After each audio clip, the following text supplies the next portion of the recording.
Hi everyone. So I have a new product for you to take part in. This one is called Zelda merch. Zelda, like the video game. So there's a little bit about Zelda merch. So they are the first store that is dedicated to the Legend of Zelda merch, and it stands out. At Zelda Merchandise, they specialize in delivering one-of-a-kind, high-quality Legend of Zelda merchandise that you won't find anywhere else. So whether you're a devoted fan of Zelda, or you collect unique items, or you're just searching for the perfect gift for someone, I could think of someone myself who I could gift this for. Their exclusive products are designed to celebrate your love for the series. So they pride themselves in offering a diverse range of premium items. So you can get stylish apparel or stunning accessories to captivating home decor and collectibles. So what sets them apart is their dedication to bringing you rare and distinctive creations inspired by the iconic world of Zelda. So from exclusive designs featuring your favorite characters and symbols to custom crafted treasures, you won't find this anywhere else. Everything in their store is made to amaze. So these are different things that you can find. If you're interested, you can get exclusive designs inspired by Zelda's legendary world, premium craftsmanship at the best prices, unique creative products that elevate your fandom. So they have weekly bestsellers. They have different rings that you can partake in. They also have Bluetooth controllers or Joy-Con chargers, Nintendo Switch carry cases, Zelda games, of course, and they have Switch card holders, different controllers that are obviously Zelda inspired, or you can go for the more merchandise type stuff. They have wallets, music boxes, phone cases, mouse pads, keycaps, purses, plushies, watches, mugs. I think I know what I'm going to be doing. I think I know what I'm going to be getting. A special person in my life who loves Zelda. They have mugs, alarm clocks, backpacks. They also have different jewelries, necklaces, keychains, earrings. I mentioned the rings already, or even just other fun stuff like puzzles, paintings, rugs, blankets, even bedding. They also have stickers if you want to go that route, or wall art, posters. You can also get things for someone's birthday, birthday themed Zelda, figures, lamps, Lego. I mean, the list just goes on and on. So if you want to partake in that as well as support the podcast, you can go to zelda-merchandise.com/reality2. So that again is zelda-merchandise.com/reality2 to partake in that. There is also a coupon code that will also be reality2 that you can also use at checkout as well to support not only Zelda merchandise, but as well as the podcast.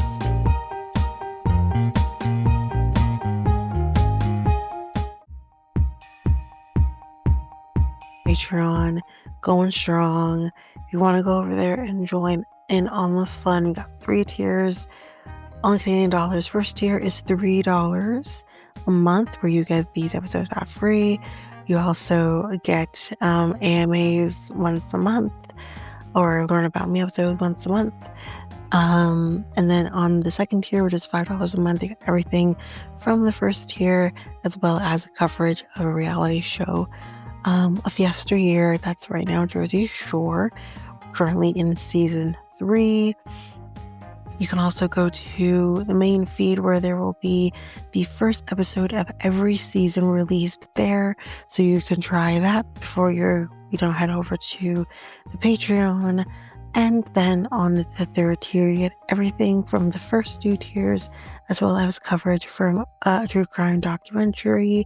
We got the backlog of Ashley Madison documentary, Man with a Thousand Kids, Into the Fire, Lacey Peterson, and again, all those episodes for the first episode of each is in the main feed, so you can try that before you head over.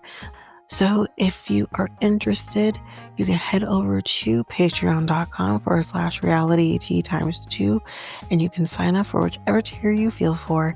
Again, you can try before you buy, which basically means you can try any tier for a week before committing to it, even if you are on other tier, if you are on tier 1 or the first tier and you want to go over to the second tier, you could still try that second tier for a week before committing to the upgrade. So again, that is at patreon.com/reality times 2. And of course, the link is in the show notes, website, social media accounts. It's all available there.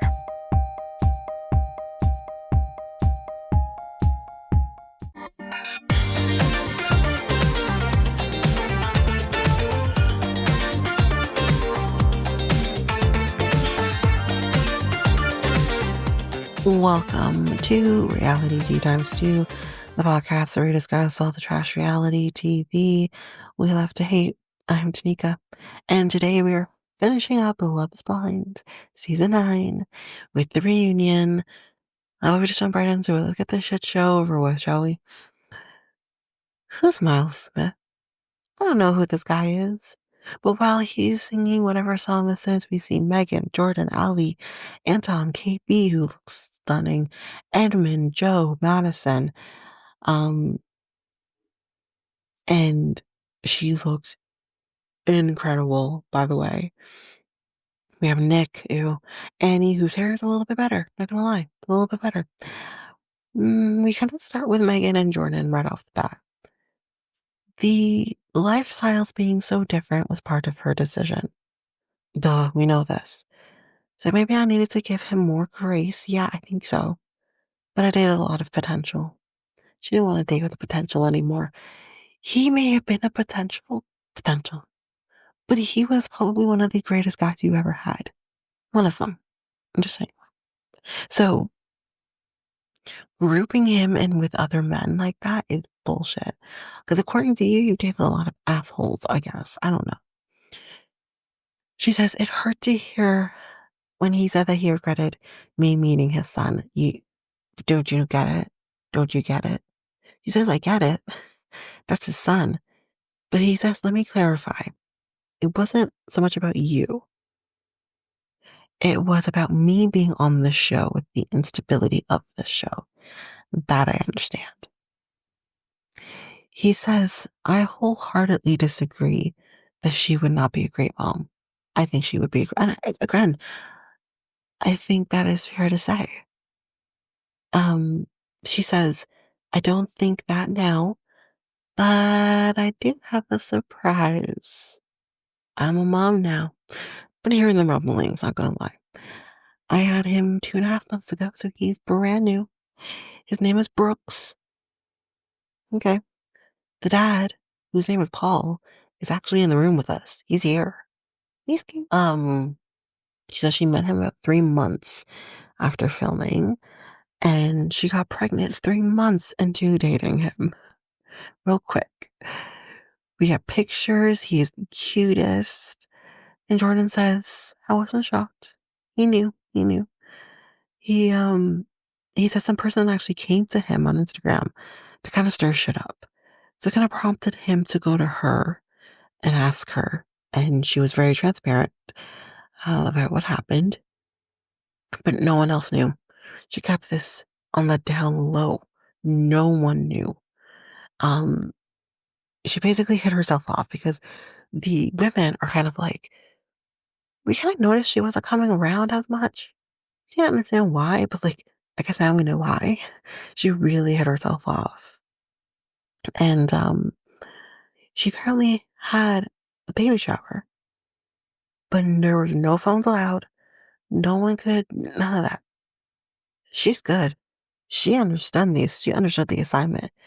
I have an NDA here. I can't say shit. She's good.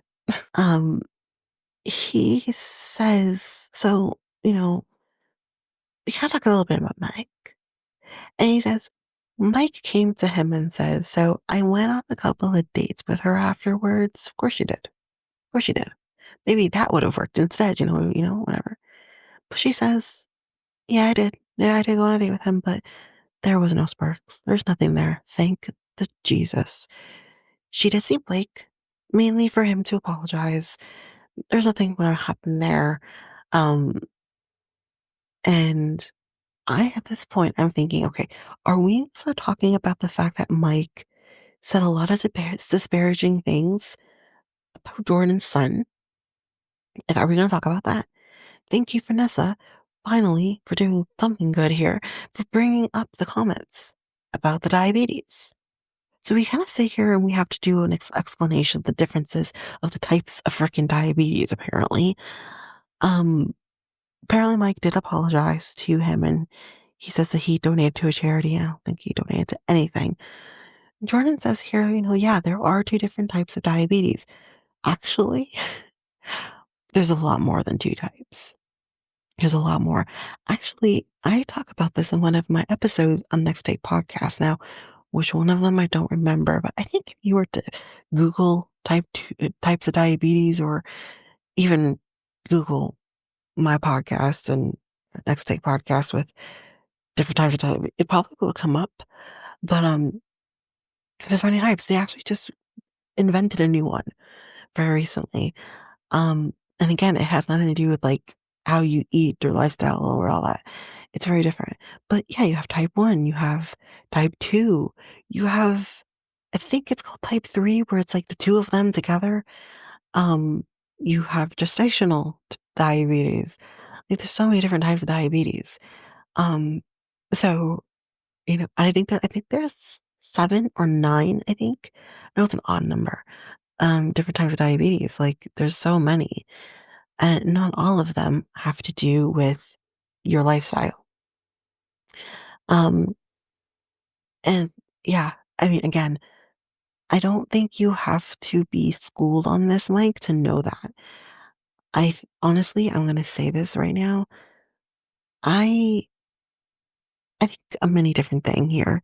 I think he thought that would never make the cut. Number one. Number two, I also think he understands the differences between diabetes. I really do. Number three, I think he only did what he did so he would win. He knew what he was doing. Because I think at this point, he knew that she was talking to Jordan. So, yeah, shame on him. I'm still not about them.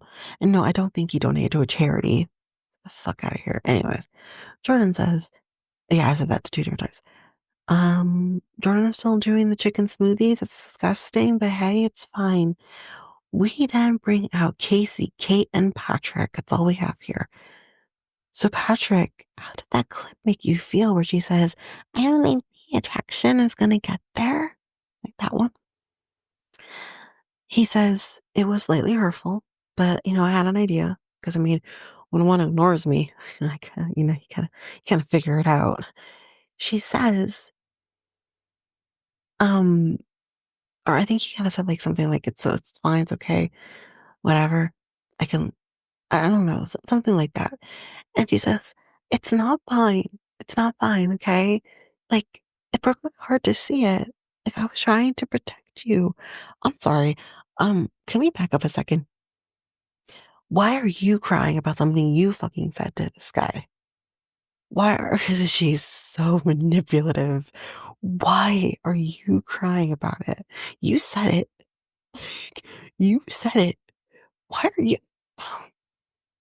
I don't understand her. I'm so confused by her. The audience is laughing at this point because this is stupid. Um, we hear a car horn in the background. So like they're just on a lot right by a road because Jordan starts dying. He's laughing. He is just giggling. And Vanessa is like, "Hey, Jordan, what's going on over there? You good? Do you have anything you wanna share with the class?" He's like, "No, I'm sorry, I have ADHD." Oh my god, he's gonna say that many times.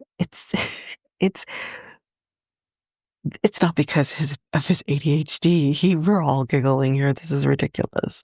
The car horn was great. Madison is like, "It doesn't add up, but okay." Talking about, Casey, and Kate is like, "What I don't understand is, why did you keep the ring? Like, why would you need to keep the ring?" And Allie comes out and finally says what we're all thinking here. Netflix provided the ring. It's not even yours to keep. Thank you, Allie. Thank you so much. Jordan says, "But why keep the ring anyways? Like, why? Let's forget for a second Netflix is a part of this. Why would you keep the ring? Because to me, let's be real here. For me, it's like a trophy for her. It's like a token. I don't know, or maybe she wants to sell it. I don't freaking understand because it feels like to me, and I didn't remember this, but it was brought up in another podcast. I'm like, well, yeah, that's right. She kept staring at the ring. And she kept staring at the ring after she met him. That she couldn't stop staring at it. Like her only mission was to get a ring. Even if she didn't keep the man. She just wanted the ring. This was her goal. She just wanted the ring back. Or she wanted the ring. And she wasn't gonna give that back. But Casey says, he said I could keep it at the hotel lobby.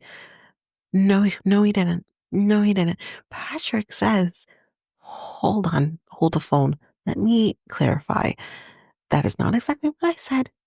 What I said is that you can keep it because I was under the impression that we were going to continue trying, that we were still engaged, you know?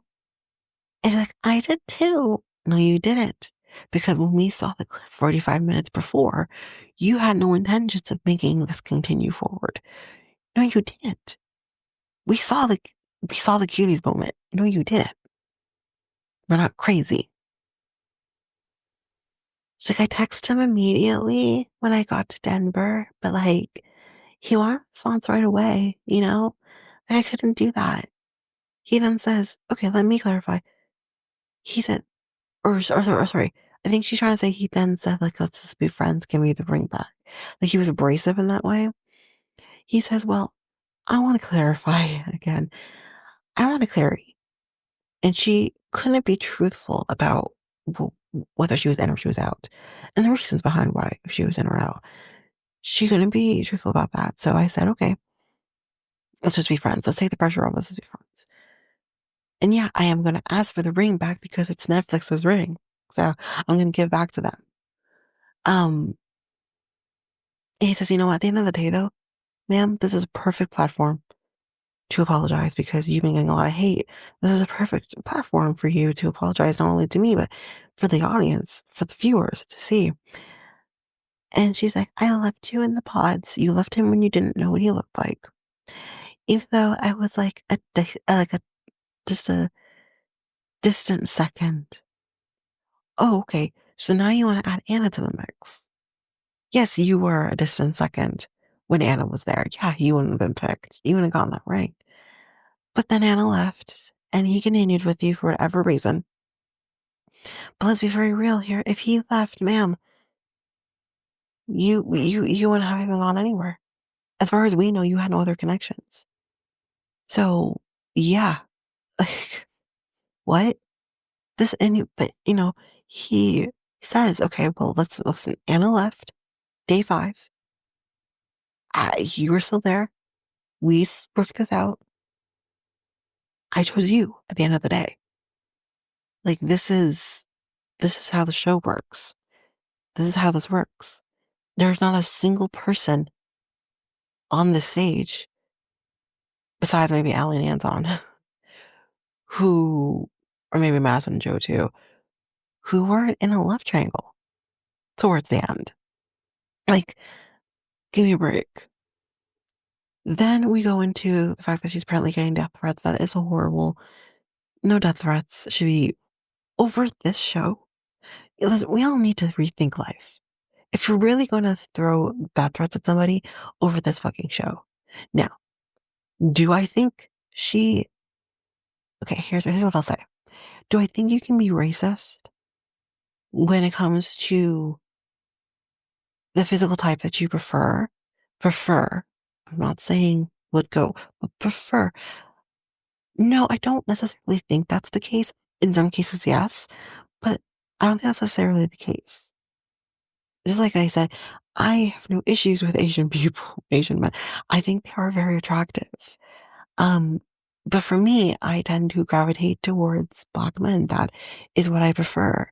And I have dated outside of my race. Let's be very clear here. But I know what I prefer and what I go for. Now, will that necessarily stop me? No. But I understand that. Someone like Casey, who seems to be very superficial, is going to care. And the other thing, I mean, Patrick is not an ugly man by any means, but he's not Crazy Rich Asians hot. You know what I mean? Those guys were hot. And he is not that. And I think he presented himself in that way.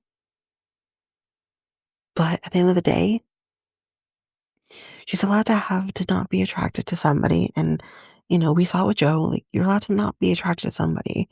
It's how you handle it. I don't necessarily think Joe handled it properly, but I definitely don't think she did either. Don't play games with him. Just say, I don't think I can get there. Be honest with him. And she couldn't even do that. She could never do that to his face. Um, anyway, there's also these TikToks, and I honestly don't care about that part, but apparently he added to the fuel. She's really upset about that, but whatever. She says she brought the ring and you can have it back, apparently. So she gets the ring back. But then we have this weird basketball thing because apparently there was like a basketball date with them. I don't understand the reasons for any of this. With this basketball player guy who, whatever, winner gets the ring apparently. She won. So she can really get the ring back. He does not go back to you in Denver. She's never seen that ring again. So Casey, did you have an attraction to anyone else and maybe started dating anybody? She's like, first she kind of wants to skirt around it, but then she does say yes. Is the person in the room with us today? She says yes. Is the person in front of you? Potentially. Edmund, you dirty dog. No, not Edmund. Fucking Joe. Because guess what, y'all? Casey is his type. Casey's his type. Although, like, I personally think Madison is way more beautiful than Casey. Madison looks more natural than Casey. I'm just saying. So it lasted about a month and a half, apparently.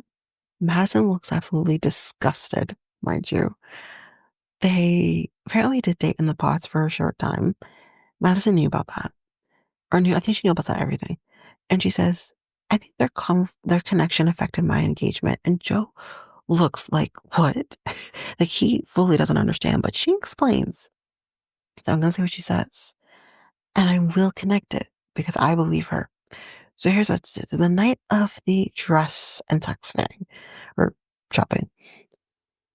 She had, um, she's saying that Casey had two palms on his chest and your words to me, she says, Joe's words to her were, she was giving me googly eyes. And then the next day is when he broke up with her. Here's what I'm going to say. And I believe her wholeheartedly because she says when they broke up, if we remember them literally recording this like right afterwards, after recording that, she said to him, this is interesting timing. Right after we saw the singles, I 100% believe that this happened. 100% believe that. He, of course, denies it. She denies it too. Even Nick is like, um, kind of saying, we were all there. And he was having a hard time that day. Which, sure, yeah, he maybe was, but maybe that could have been the whole situation and why he did what he did. But maybe also Casey could have pushed it over the edge, given him a real reason to walk away. You know what I mean? Both things could be true. Anyway, the timeline is murky a little bit. Madison says she found out, I think, Mike's pool party, Mike, the Mike we hate, when Casey came to her and said, "Oh, like we're Eskimo sisters now." That's fucking disgusting, by the way. You're disgusting if you actually said that. Here's the thing, I believe she said it. I believe she did. Casey denies that, though. She said she never said that. I think she did. Says they talked and had a good conversation. And Kate is like, there was drama at that party. So if there potentially drama at this party, could the drama not have been what Casey potentially said and how that would have affected Madison? Who knows? We then hear about this chick Avery, who I'm going to assume Avery was on the show, but we just never saw her. She's his girlfriend now. And apparently the drama was because at the pool party, he brought Avery, even though Avery and him weren't actually together yet. And this was on the very end, if end, maybe it wasn't quite over yet, between him and Casey. So him bringing Avery stirred shit up. She says she was emotional because he came with her. There were tears. I am so, or someone's crying. I don't remember, but anyway, someone was crying. But I'm confused. Who knows? And then like, okay, let's bring in the other part of this. Patrick, what do you know?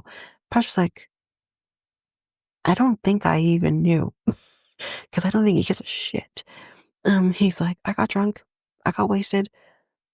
I'm having fun. It's not my drama, not my drama. I don't care. So Joe and Madison did meet up after the breakup. Yeah, I guess they had a okay time. He apparently walked her to her car and they ended up making out at that point. And apparently he started crying. And Madison's like, I'm confused because I don't know why you were crying. And he said, I think the end probably just hit me while you're kissing her. That's interesting, but okay. She still does not have clarity about the breakup. Honey, you do have clarity about the breakup. You do have clarity about the breakup. The whole season is your clarity about the breakup. He just wasn't that into you. That is a clarity. What more do you need him to say to you? He's never going to say to you, I'm not attracted to your type, your body type. He's never going to say that to you. Not to your face, anyways. Anytime he would say it, he said it behind to a camera or whatever. He never said it to you. That's your clarity. Go back and watch the season. That's your clarity. She said it was frustrating to hear him talk about my body in this day and age. 100% agree. He shouldn't be doing that. But he's an insecure little fuck, so it's fine. Honestly though, he has no right to talk. Like, yeah, you want to talk about her body and all of this, which I think she's beautiful, so who cares? But like, you're not exactly like the quote unquote stereotypical looking man either. You're shorter. Nothing wrong with that. But you are shorter. You know, typically, a taller looking guy is you know, like, calm down, my guy. Calm down. We all have our flaws, if you want to call it that. I have flaws, but like, if you want to call it that, whatever. But you're, you are perfect in your way. She is perfect in her way. You don't come at people like that. If you know what it brings me back to? It brings me back to 2009 Jersey Shore. I'm saying that yes because he's Italian, but it brings me back to that where you have Mike in a situation going after the easiest thing he can go after, which is someone's weight. It's this gross. Anyways, yeah, she says your words carry weight, or your words carry weight. He says, I meant nothing by that, but you did, so don't say that. The attraction was there, maybe it was, but sexually anyways. And he says as much. He says, I mean, all we did was fight and fuck, which isn't healthy. It's not healthy. Anyways, so Kate apparently is friends with both Madison and Avery, which is probably a little bit awkward, but she said, listen, they're all adults. They're mature. We're fine. But we move on now from that to Kate and Nick. And he does the whole same shit again. He apologizes to her. Um, you know, I looked in the mirror and I hated myself, the same shit he said to her then. He said, like, I thought that, that with that conversation, I had closure. I thought I did. I didn't realize that you did it. He's like, but I do recognize I failed to take accountability. I used faith to control the narrative. He did, technically. It's clear that I did not deserve you. No, you don't really deserve anybody, but hey. But it's hard to take the apology, she says, because it's always in front of an audience.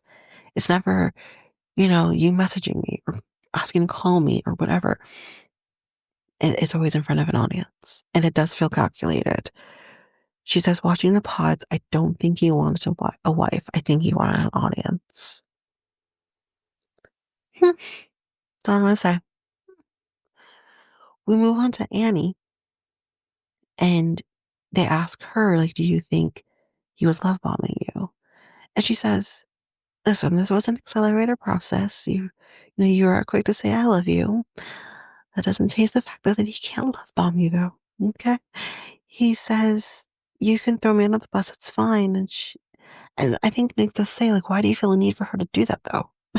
Nick Lachey, why do you feel a need that she needs to do that? I don't know, but he does say what he says, but I tune him out. But he does say, I was love bombing.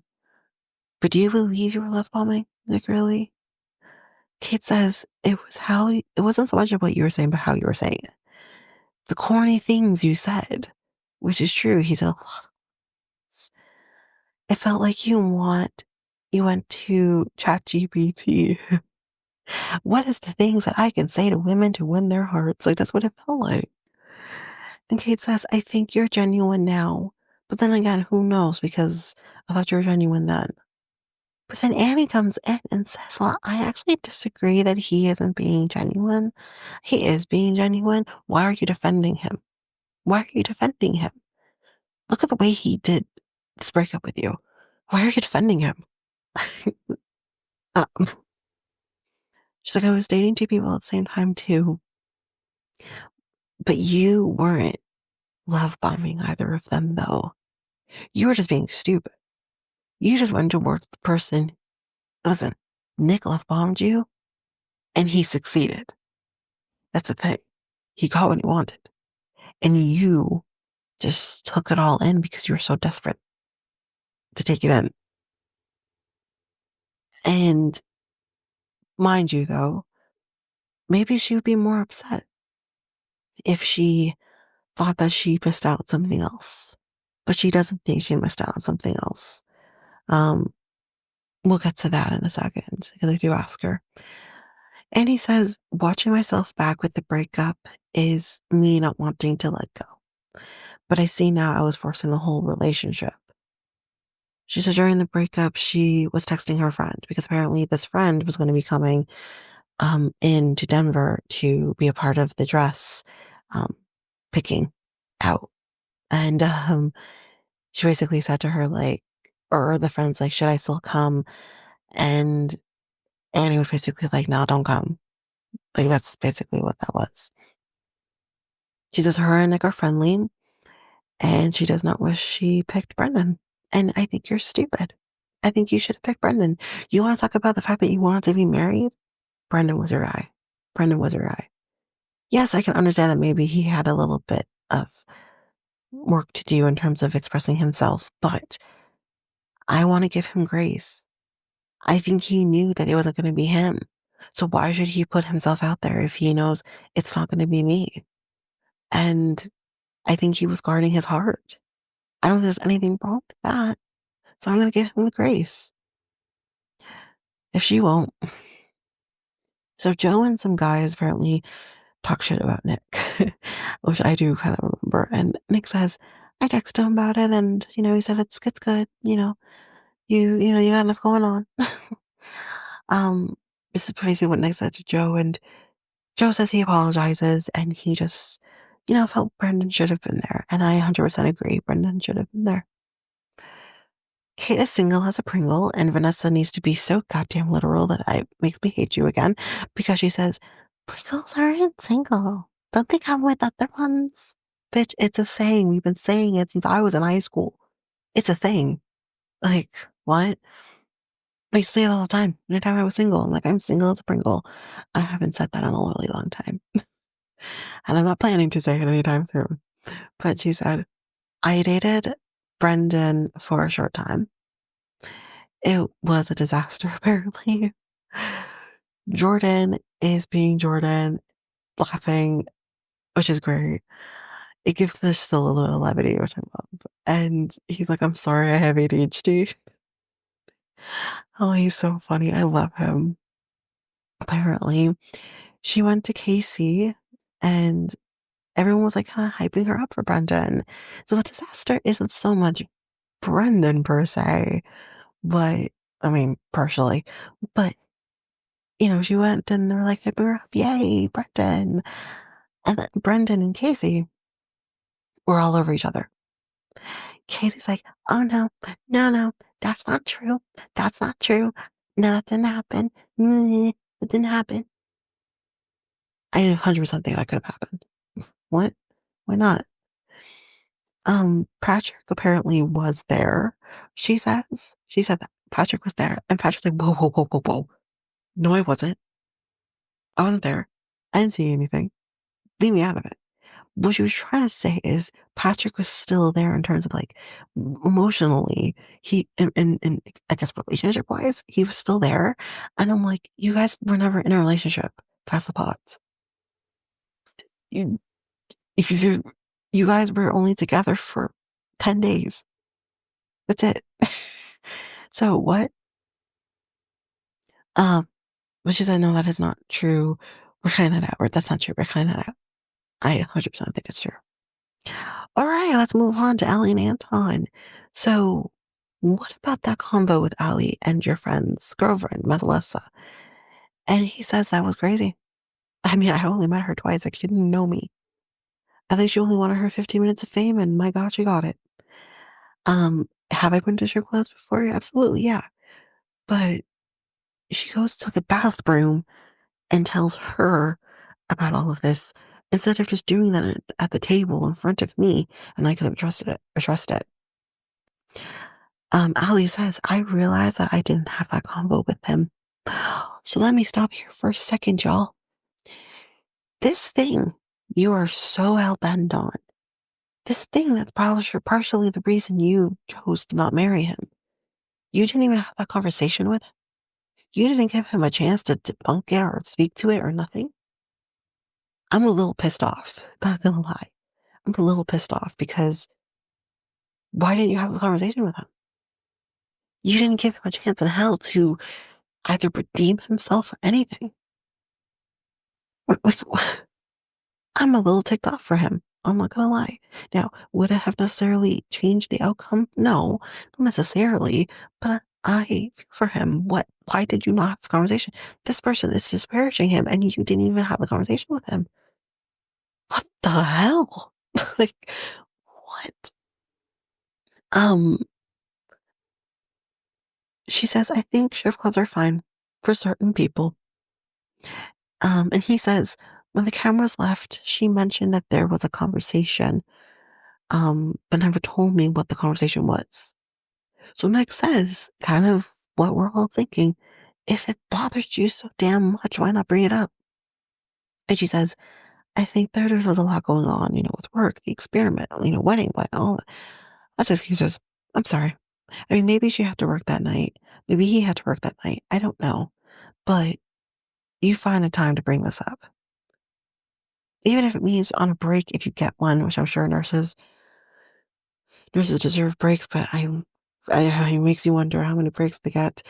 But even on a break, under the circumstances, send them a voice note, something, just explaining and a quick thing while on a break. So you do quick so you have the rest of your break. and break up. This is what she told me. And you talk about this. At least then it's brought it to him. You guys can have this conversation at some point later on or something. It's never brought up. This is ridiculous. Um, she says also having a calm through conversation with him after the pause was tough, which I can also believe. He says off camera, I think we were doing okay, and on camera, yeah, maybe not so much because maybe it was a struggle for him. But she says actually, I think it was flipped.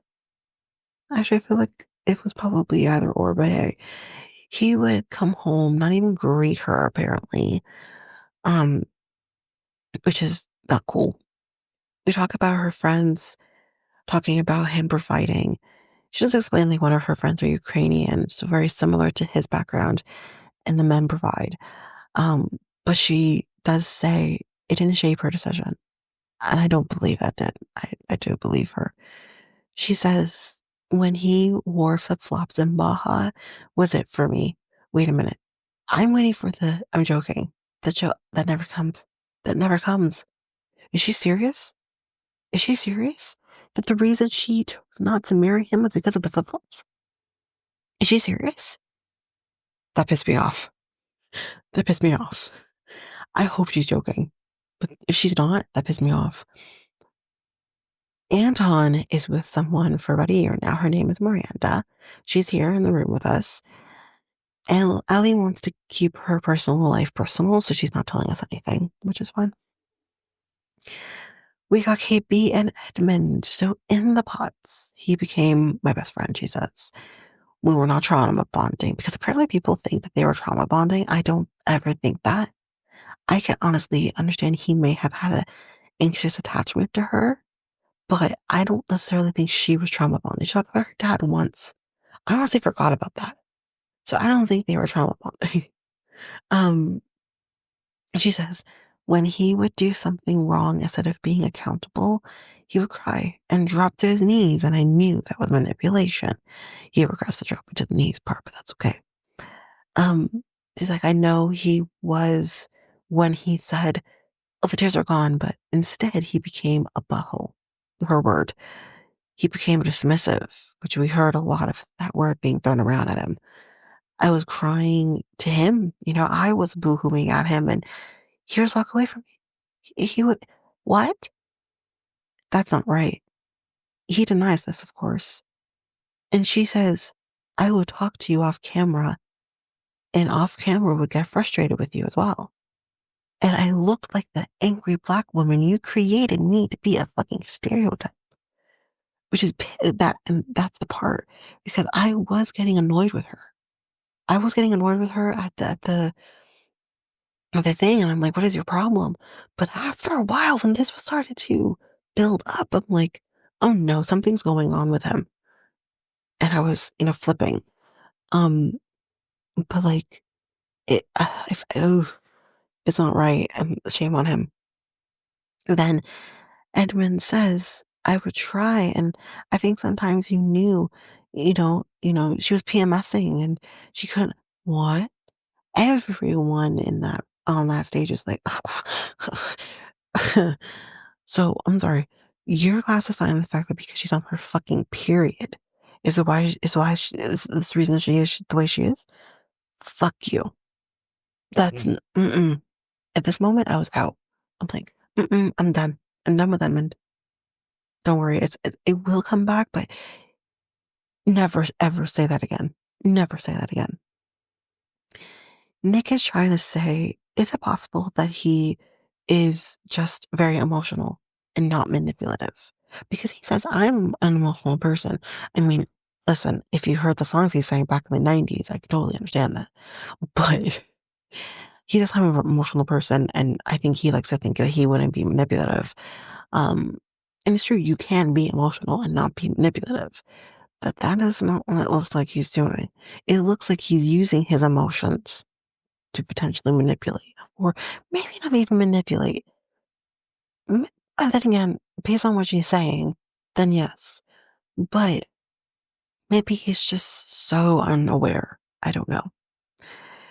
She says, you can be emotional, but when you cry when being told you did something wrong, that's manipulation. She tells a story about moving into the apartment, and he was being told that he was being obnoxious by someone else. We don't know who that was. And she apparently agreed, yes, you're being obnoxious. Let's cool it. And he apparently, in that moment, got on his knees and was like crying about it. No, sir, just stop being obnoxious. He is obnoxious, not gonna lie. He's a lot. Um, and he denies that, of course. In the car to the mountains, he apparently told someone to talk over her, like some other woman to talk over her. I don't know who this woman is. Doesn't matter though. He denies that as well. Vanessa says, listen, I do see Edmund, you are an eternal optimist, which is an absolute beautiful thing. I think you don't remember the negative because you can only see the positive. But she is trying to tell you her journey. So that's why it's like the truth is in there. Not so much the truth. KB is not lying to us. And I don't think she's telling us any of this to disparage him. But this is meant to be a learning time. And he he's not understanding that. Um she says, I really tried to love you the way you needed me to love you. I was gonna leave. I apologize for then, and I apologize now for cussing at you, for calling you names. Don't ever accept that, because that's not love. Don't ever accept love like that. Um, and she's speaking on herself too. So he says, you are an amazing woman, and I would have never found a woman like you if it wasn't for this experience. Okay, I'm back in now. That was very sweet.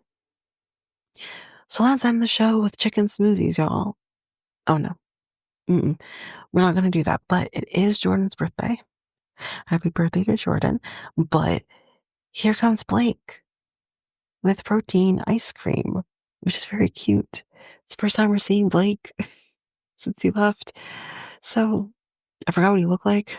But, anyways, that is it, y'all. That is this episode. That is the season. So, the next thing that we're going to be heading into is going to be Selling Sunset, and I'm in it. I've been doing it. So you're gonna get those episodes starting pretty quickly. I don't know if this episode is coming either today or tomorrow. You're gonna be getting that, but otherwise, that is it for me. That is it for this episode. So if you like what you heard, please rate, review the podcast on either Apple Podcasts or Spotify. Also, don't forget that you can also share us with everyone in your life if you really love this. And I do want to read those reviews. I'm definitely getting 5-star ratings, but I want to read those reviews. So send me those reviews and I will read those 4 and 5-star reviews on the podcast. Also, we're on every one of your favorite podcast apps. Every one of them, including you can find us on YouTube at Reality Tea Times 2. If you want to connect with us, you can do so by going to either Facebook or Instagram at Reality Tea Times 2. You can also find us on Twitter, TikTok, Reddit at Reality Tea Times 2 Pod. We also have our email, which is at realityteatimes2 at hotmail.com. Definitely want to hear from you guys. And we also have our new website where you can listen to all of these episodes. You can review the podcast on there as well. You can connect with me in any way, all the stuff. It's all there. And you can find me there at www.realityteatimes2, all spelled out, .podpage.io. It's there. And Don't forget, I also have my other podcast with my friend Mikkel, Next Take Podcast, where we talk about all kinds of different topics. But you can find us on any of your favorite podcast apps over there as well. Or you can also go to YouTube and you go to Next Take Podcast, as well as our website, which is solo.to/Next Take Podcast. So yeah, there's that, and that's basically that. And again, don't forget, if all of this information is overwhelming, we do have all of the links, everything in our show notes. But that is it for now, guys. Thanks. Bye.